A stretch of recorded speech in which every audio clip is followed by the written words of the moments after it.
Netflix's The Eternaut stays true to its original comics essence but also introduces some necessary changes to the source material. Based on Hector German Easterheld's fictional comic of the same name, Netflix's The Eternaut takes on the challenging task of bringing new life to one of the most influential literary works in Argentine history.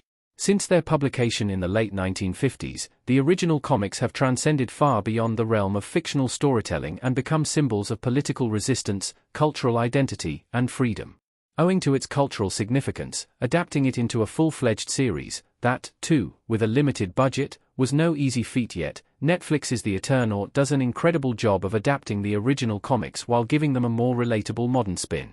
After Season 1's release, the Netflix post-apocalyptic show boasts an impressive Rotten Tomatoes score of 94% and has already been renewed for another season.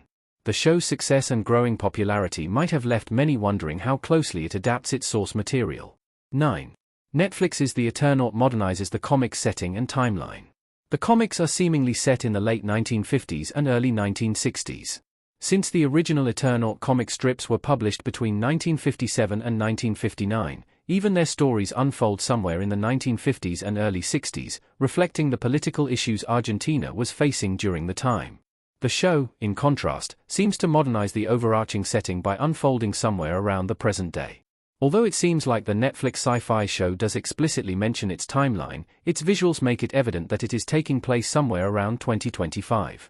The series seemingly introduces this change to make its drama seem more immersive and relatable for modern audiences. The Eternaut comic introduces time travel in its opening sequence. The show also hints at time travel elements. In the comic's opening arc, the author, Hector German Easterheld, is portrayed as a character who finds a mysterious man in his room.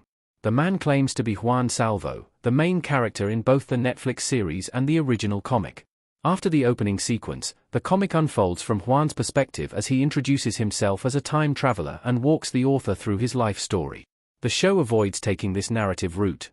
Although most of it unfolds from Juan's perspective, it begins like a typical apocalyptic thriller, where a world-ending event haunts humanity. Despite skipping the comic's opening arc, Netflix's The Eternaut does eventually introduce time travel elements. It never explicitly explains what is happening but hints that Juan is the titular Eternaut who is endlessly drifting through the boundaries of space and time. In the Eternaut Season 1's ending arc, it seems evident that Juan is constantly living through some kind of time loop and unknowingly drifting through alternate realities. 7. There are no flying saucers in the Eternaut show. The show tries to set itself from most other alien invasion shows. The most powerful alien species in the Eternaut comics, called the Elos, arrive on Earth in flying saucers.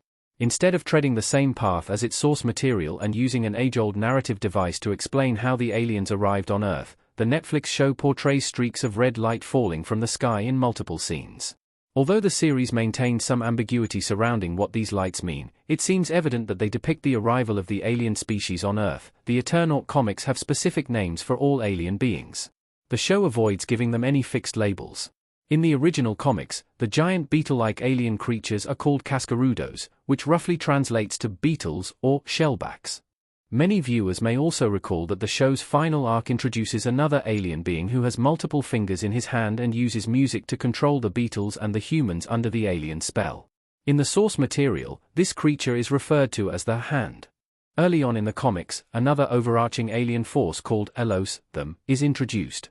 The show will likely introduce its version of Elos in Season 2. The show makes it fairly evident that many humans, including Juan's daughter, are under the aliens' control. However, it never explicitly explains how the aliens are controlling them. Juan notices a lump on his daughter's head when he reunites with her. This suggests that the aliens installed some kind of chip in her head to be able to control her.